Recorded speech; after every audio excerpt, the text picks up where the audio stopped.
Hi everyone welcome to my mini blog आज थी Sunday सकाळटा start है चारू चा पीदेला रूम को गोटे कुनी पुटे आसाला ता सहित मुझे खेलु खेलु मो सांगणी देती आइसक्रीम जेहेतु बर्थडे थिला रिटू आसी पहुँची जाते रिटू सहित रेडी बाहरी पड़ते शिशिर सरस मेला देखापी तो आमको लगुला कि आज लास्ट माने 18 जनवरी किंतु से मैंने कहले कि मेलार एत डिमांड है कि सरकार आउ 2 दिन बढ़े देते से जहाँ भी हो जाऊ जाऊ प्रथम आम देखिलु तालपत्र बैग गुड़ा जोटा कि बहुत ही सुंदर होता है मोर टे भिडियोज वगैरह बनई और बहुत सारा सेरामिक कलेक्शन थिला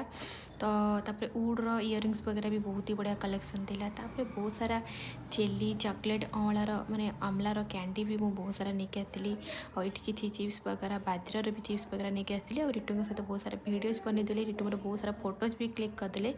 तापर मुझे पलि आसिकी से बाटर देखिलु कि बरकोली भी नहीं आसले रिटू मत किसी अंडा किणीदे सहित मो सांग केक धरिकी पलि आसली मिनी ब्लॉग।